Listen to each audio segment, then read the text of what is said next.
Albergue for tonight, and it has a story and a history behind it, which I'll relate later. We came from this direction. I'm going to walk back down here and find a grocery store, but I'm also going to walk back up this way, which continues the Camino, to find the restaurants, because I want to get spaghetti carbonara, because it is a great gut bomb of carbohydrates. And then this apparently is the plaza, so we'll explore this little town. Here a pretty building with some coat of arms, it looks like, and a classic design, and a lovely old door.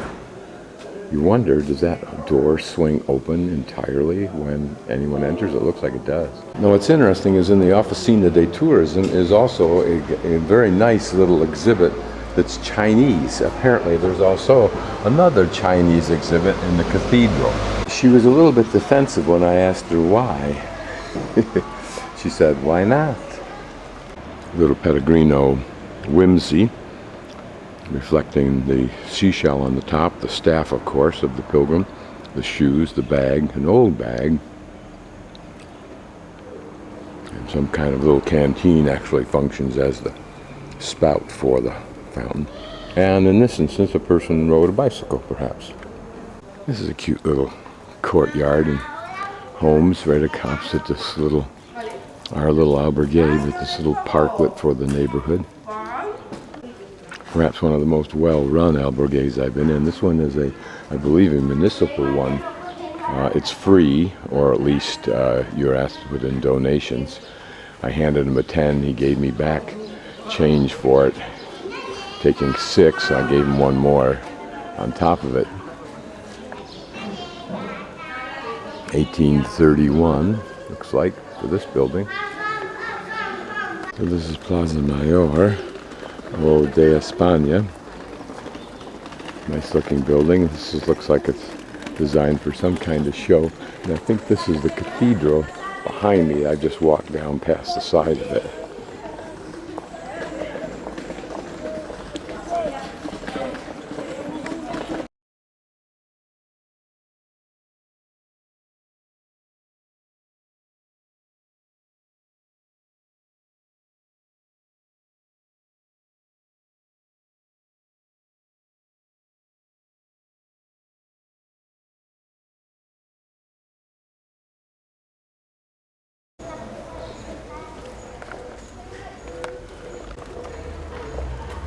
Interesting, look at these buttresses on this somewhat round tower-like edifice.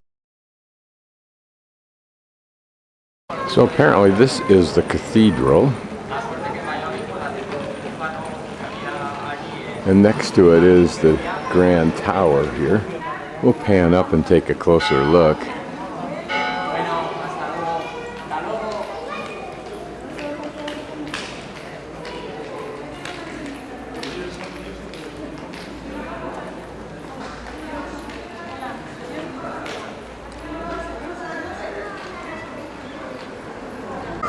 In a monasterio.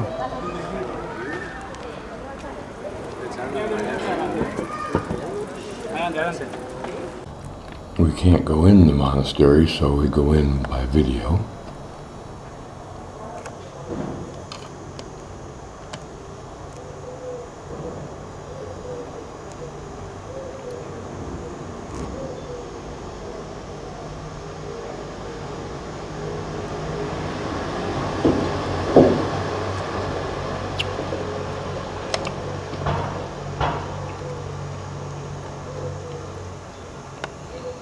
The treatment of the dome, half domes, is interesting. Like an applique of some sort rather than structural. And next to that, still another building. I'm not sure what it is.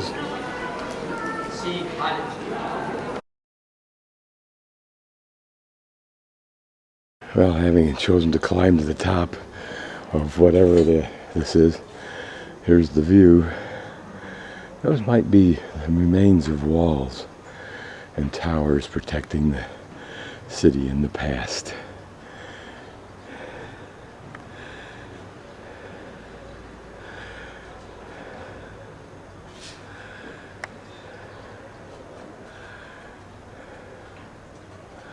we are at another similar level.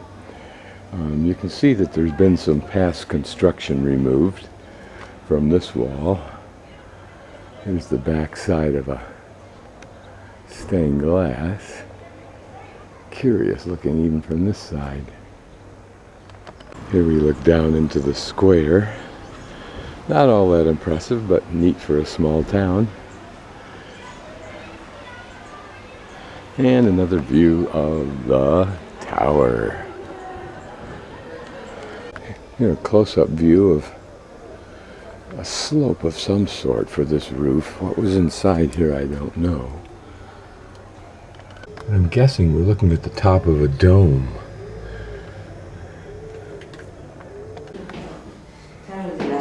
From the circular stairway is other hallways that go somewhere, or at least used.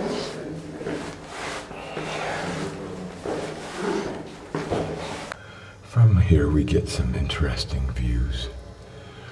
I think this is putting us, I'm not sure. That I think is the baptismal urn or whatever.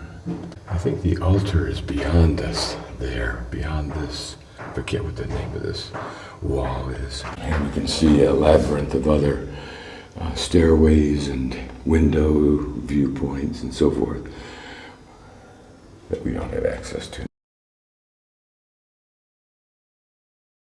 The sign said this hallway gave us access to the defensas, which looks like the defensas. This looks like a classic kind of a military port for shooting out of. So we'll pursue this a little further. It was not unusual to convert a monastery into, or a church, into a fort, serving both functions simultaneously.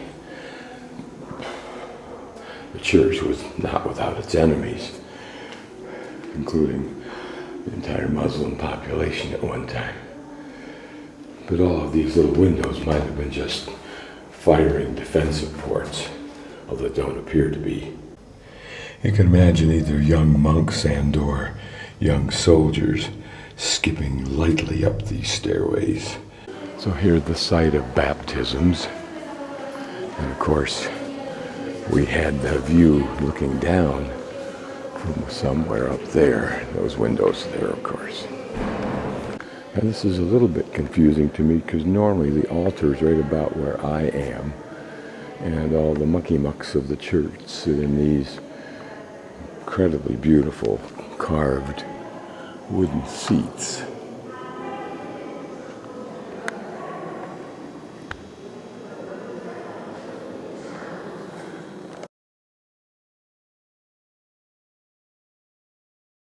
So usually the altar would be about right where I'm at. But apparently it just varies according to the church you're in.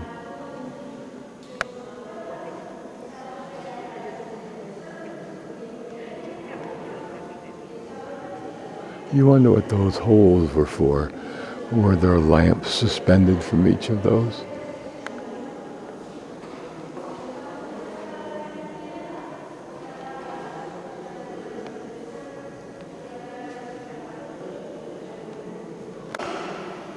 The organ pipes.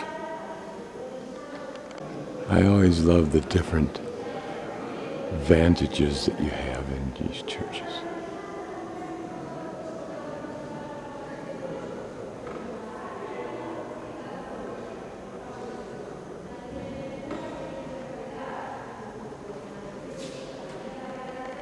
It must be dramatic in here when the organ is going and the choir is blasting away.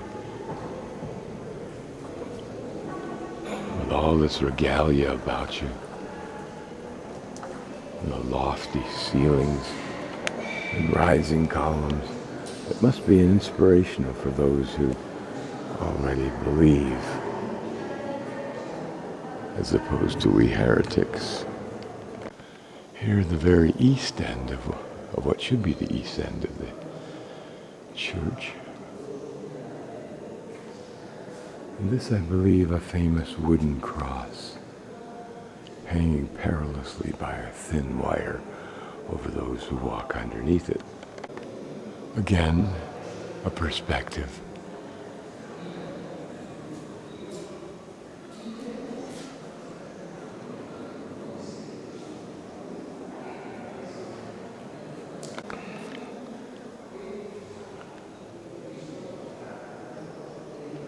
All the energy that's gone into this church.